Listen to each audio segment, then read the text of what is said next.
राजकीय सम्मान के साथ उनका अंतिम संस्कार होता है, उनकी अंतिम विदाई देने का काम किया जाता है। वहीं पर ही उसी समय में हमारे प्रधानमंत्री जी ने कहा कि जो उनके परिवार के लोग हैं उनको पेट्रोल पंप की सुविधाएं देने का काम किया गया।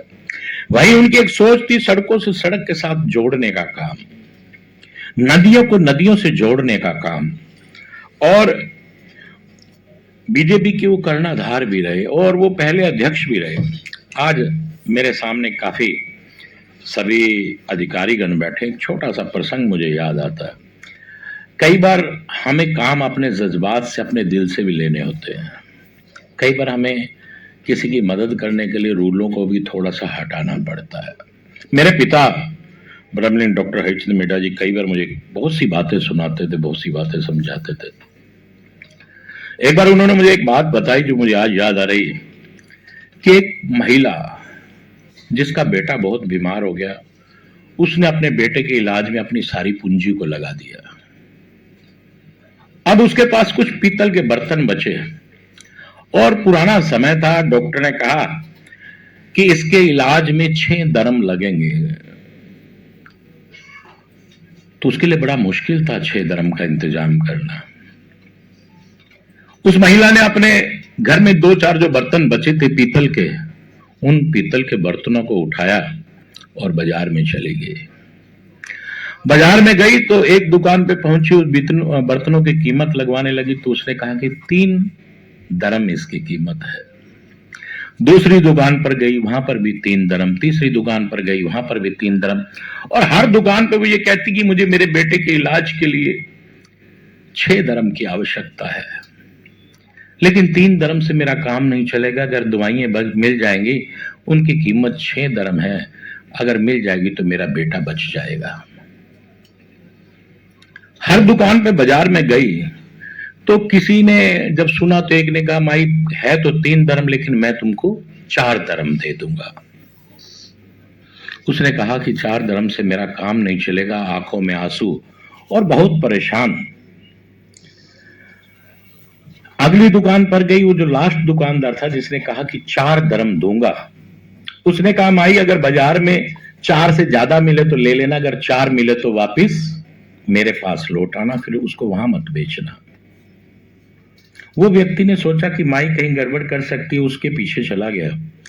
जब वो अंतिम दुकान पर पहुंची, रो कर कहने लगी कि मेरे बेटे का इलाज होना है और 6 दरम की आवश्यकता है। सभी दुकान वालों ने 3 और 4 दरम लगाने का काम किया। भाई मेरा बेटा बच जाएगा, अगर मेरे बेटे का इलाज हो जाएगा, अगर तुम इसकी सही कीमत दे दो तो समस्याओं का समाधान हो। ऐसी ही सुशासन पारदर्शिता के आधार पर हमारे प्रांत के माननीय मुख्यमंत्री नायब सैनी जी के नेतृत्व में जन सेवा ही सर्वोच्च सेवा मानी जाती है, इस मंत्र पर वो कार्य करने का काम कर रहे हैं। चाहे शिक्षा हो, स्वास्थ्य हो, किसान कल्याण की बात हो, महिला सशक्तिकरण की बात हो, युवाओं के भविष्य को लेकर हर क्षेत्र में सुशासन को मजबूत नींव रखे जाने का काम आज हमारे प्रांत के माननीय मुख्यमंत्री नायब सैनी जी कर रहे हैं। वहीं अगर हम बात करें, मुझसे पहले जिस प्रकार से कमल गुप्ता जी ने बताने का आप लोगों से काम किया कि हिसार जिला हमेशा से मेहनत, अनुशासन और विकास का प्रतीक रहा है, जहाँ के अधिकारी, कर्मचारी और जनप्रतिनिधि मिलकर सब एक अच्छा कार्य करने में, एक प्रशंसनीय कार्य करने में लगातार सम्मिलित रहे। इरादे नेक हों, रास्ते खुद बन जाते हैं, सेवा की राह में पत्थर भी फूल बन जाता है। और वहीं पर मैं आज इस मंच के माध्यम से सभी अधिकारियों से निवेदन और प्रार्थना करता हूं कि जनता की समस्याओं को केवल फाइलों में ना रखें, उनका समाधान भी करने का काम करें, बल्कि उन्हें अपनी जिम्मेदारी समझकर समाधान करें। और जनता का विश्वास ही किसी भी लोकतंत्र का सबसे बड़ी पूंजी होती है। जो झुककर सुन ले जनता की पुकार, जो झुककर सुन ले जनता की पुकार, वही कहलाता है सच्चा जनसेवक हर बार। मैं विशेष रूप से युवाओं से भी कहना चाहूंगा कि नशे से दूर रहें, और सरकार भी, हमारे प्रांत के माननीय मुख्यमंत्री जी निरंतर नशे को लेकर कार्य करने का काम कर रहे हैं। आज हम जिस विषय के ऊपर एकत्रित हुए हैं वो अटल बिहारी वाजपेयी जी को लेकर गए।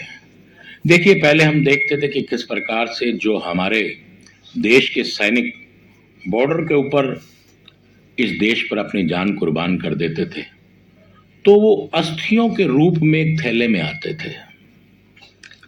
लेकिन उसमें हमारे देश के प्रधानमंत्री माननीय अटल बिहारी वाजपेयी जी ने कहा कि उनका वो शरीर, पार्थिव शरीर घर पर पहुंचे और बड़े ही राजकीय सम्मान के साथ उनका अंतिम संस्कार हो।